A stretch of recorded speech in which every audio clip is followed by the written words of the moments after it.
Ayer hablábamos, y ayer o anteayer, inclusive escuchamos al aire, un poema de Pedro Aznar en relación a la situación de Chile.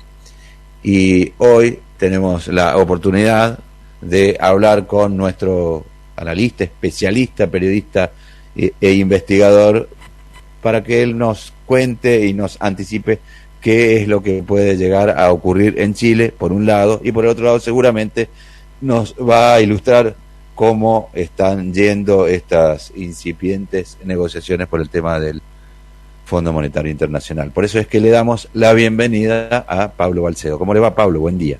¿Qué tal? Buenos días, ¿cómo le va a ustedes? Bien, bien, muy bien, gracias.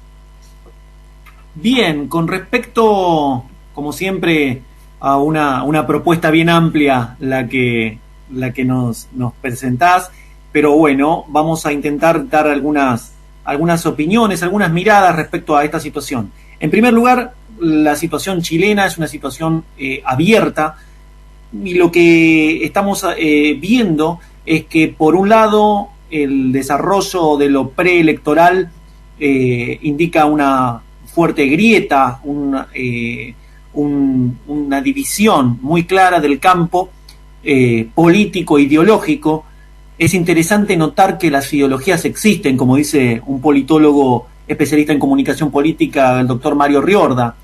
Las ideologías existen.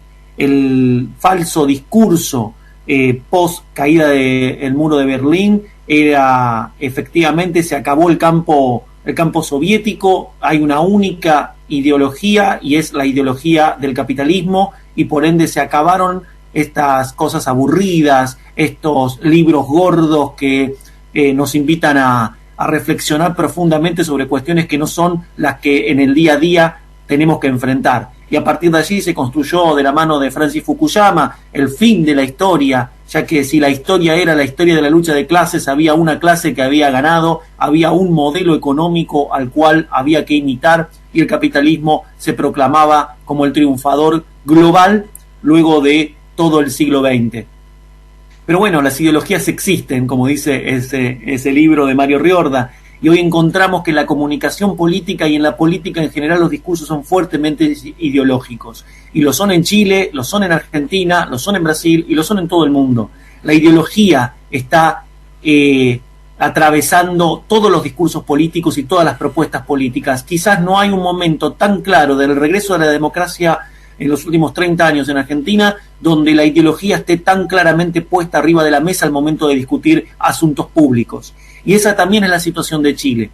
Pero allí la hipótesis que me gustaría compartir con ustedes es algo que hemos mencionado en este espacio, que es tratar de no leer las encuestas entendiendo que allí hay un número mágico, sino entendiendo que hay un dato y una tendencia a analizar, entre otras cosas más. Y esas otras cosas más son, por ejemplo, los climas de época. Son los consensos que se van llegando a buen puerto en función de un clima de época, de un clima social, de un clima ideológico que lo favorece. Y desde allí también entender que mientras tanto hay, por un lado, encuestas que dicen que la derecha radicalizada tendría serias posibilidades de imponerse en las próximas elecciones en Chile, al mismo tiempo el Parlamento vota leyes de avanzada, vota matrimonios igualitarios, vota, por ejemplo, la agenda de género tan puesta en la calle en las últimas movilizaciones que también dieron a luz este proceso de reformas constitucionales. Todo eso es Chile al mismo tiempo. Entonces, lo que quiero compartir como primera impresión es, punto 1, siempre leer el dato de la encuesta en función del contexto del clima de época, del clima cultural, del clima ideológico. Y para entender ese clima ideológico es importante ver cómo, por ejemplo, se comporta el Parlamento, porque el Parlamento es un termómetro del clima social, del clima cultural. Cuando el Parlamento se aleja de ese clima es donde empezamos a tener crisis políticas graves. En el caso de Chile, la institucionalidad está queriendo dar una respuesta a la movilización popular, encauzar esa movilización, ese proceso de movilización callejera en la representación institucional. Por ende, es importante notar que ese Congreso, ese Parlamento, está leyendo o está entendiendo que el clima de época favorece a una agenda progresista. Por eso los números en abstracto nunca deben ser leídos. Por un lado están, pero son un dato más a considerar con otro tipo de variables un poco más complejas. Entonces Chile es un proceso abierto en términos políticos, una agenda ideológica en disputa muy concreta, pero también es interesante notar que en ese marco el Parlamento vota por una agenda progresista, entendiendo y mostrando que hay un termómetro cultural de época que quizás no esté dispuesto a dar marcha atrás en derechos fundamentales, en derechos básicos y sobre todo en entregar las banderas por las cuales luchó para reformar la Constitución pinochetista. Y digo lo del Parlamento porque me parece muy importante notar la relación que hay entre movilización popular, representación política parlamentaria y procesos con contenido ideológico, político, abiertos en América Latina. Y dijimos lo de Chile, pero me gustaría conversar sobre dos países más de la región y ver de qué manera los parlamentos y la movilización popular sostienen procesos de cambio estructurales. Para eso me parece que es bien importante traer a esta mesa el caso de Perú. Perú está atravesando una crisis política, poco más de 4 meses lleva de asumido el nuevo presidente electo por el voto popular, el maestro Castillo, que representa una agenda de la izquierda y del campo popular bastante novedosa para este país hermano. Y allí, una vez que sucedieron las elecciones parlamentarias, lo que quedó fue un Congreso bastante dividido, con archipiélagos que podrían apoyar las políticas de transformación del presidente, pero con una derecha que, sumada a la extrema derecha, tiene una cantidad de votos importante para cambiar y torcer el brazo de una agenda progresista. Y esta última semana la crisis avanzó a un punto tal en donde se estuvo a punto de pedir una moción que destituyera al presidente. Allí esta cosa este artilugio jurídico tiene un nombre que es como una inhabilitación moral, y eso lo vota el Parlamento. Para eso se necesitaban 52 votos, todo indicaba que la derecha podía llegar a tener esos 52 votos, mitad porque tiene una cantidad de votos propia importante, pero también porque ya en el partido de gobierno Perú Libre hay disidencias, y hay disidencias que indican que no apoyan al presidente porque lo ven caminando en el rumbo que no fue el propuesto. Y entonces, ante esas divisiones del partido gobernante, se sospechaba que quizás la derecha tenía la oportunidad de llevar esta moción a votación. Sencillamente no alcanzaron los votos, pero no alcanzaron los votos por muy poquito. Y aquellos que entiendan que se acabó la crisis en Perú no están entendiendo que, lejos de ser el final de la batalla, estos son los primeros cañonazos de la guerra por venir. Perú tiene una crisis abierta en la medida de que la derecha, sumada a la derecha radical, puede condicionar, y de hecho lo hace fuertemente, al gobierno de Castillo.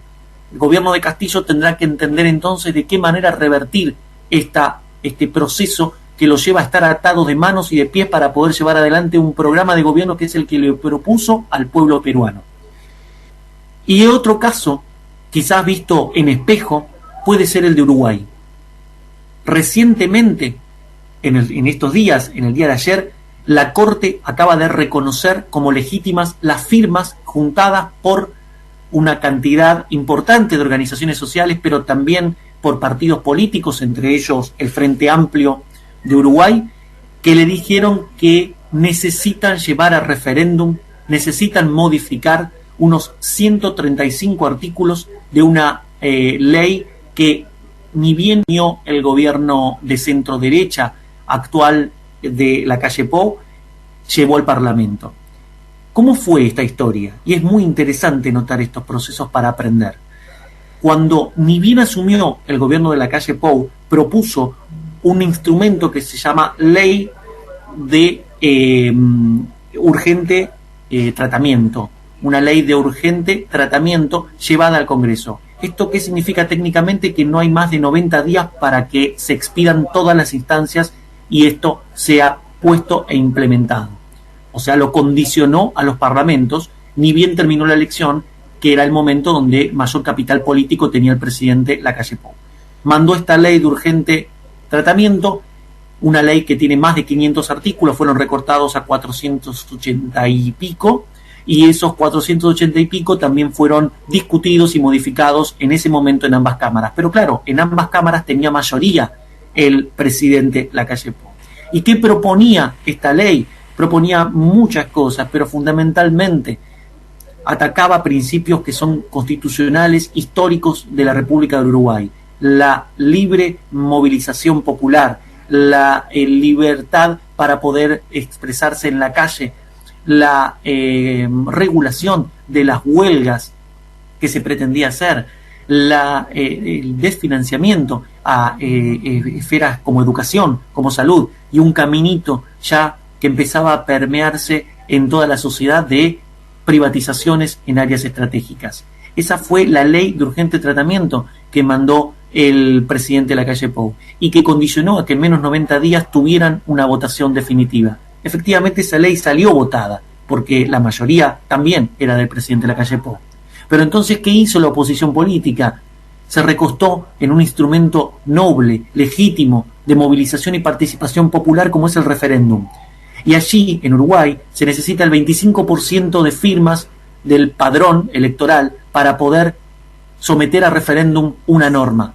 Y allí se movilizaron todas las fuerzas vivas, durante meses, militando, tanto en Uruguay como en Argentina y en otros países donde hubiera un ciudadano uruguayo, para llevar este debate de modificación urgente de más de 135 artículos de esta ley que había sido aprobada, que estaba limitando el derecho a huelga, que estaba limitando el derecho de reclamo sindical y que allanaba el camino para privatizaciones y desembarco de medidas neoliberales.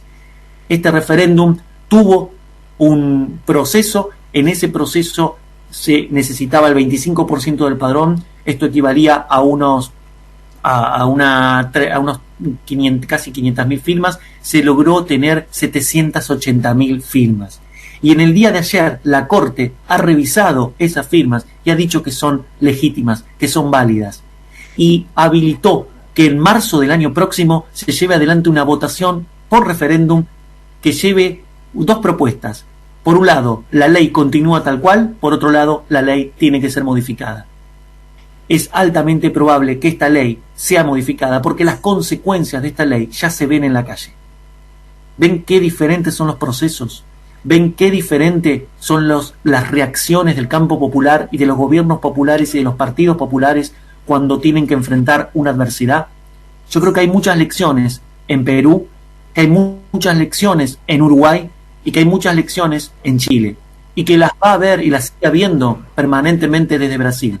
En Argentina tenemos que tener la flexibilidad y la amplitud de miras para entender que la herramienta parlamentaria, esta que acabamos de construir después de esta elección, es una herramienta absolutamente necesaria, no solo para el funcionamiento de la democracia en términos técnicos e institucionales, sino para también fortalecer la lucha de los pueblos, para institucionalizar los programas progresistas, progresivos, que de alguna manera terminen y cierren las brechas de desigualdad profunda que arrastran nuestros países. Bueno, muchas gracias, Pablo Balcedo, claro, y bueno, se suma a las preocupaciones generales esto que está ocurriendo justamente en el Perú, que difícilmente se pueda resolver prontamente y como uno imagina, ¿no? Son procesos bien complejos. Y también esto de la extrañeza que produce la conducta, podríamos decir, popular de Chile ante quizá una oferta que no era la esperada. Efectivamente, lo interesante de estos procesos es que el diálogo entre la movilización popular, la respuesta popular y la institucionalidad necesita mediaciones, y en esas mediaciones la política sigue siendo la gran herramienta de transformación social. Así es. Bueno, muchas gracias, Pablo Balcedo. Seguramente nos volvemos a escuchar la próxima semana. Un abrazo grande a todos.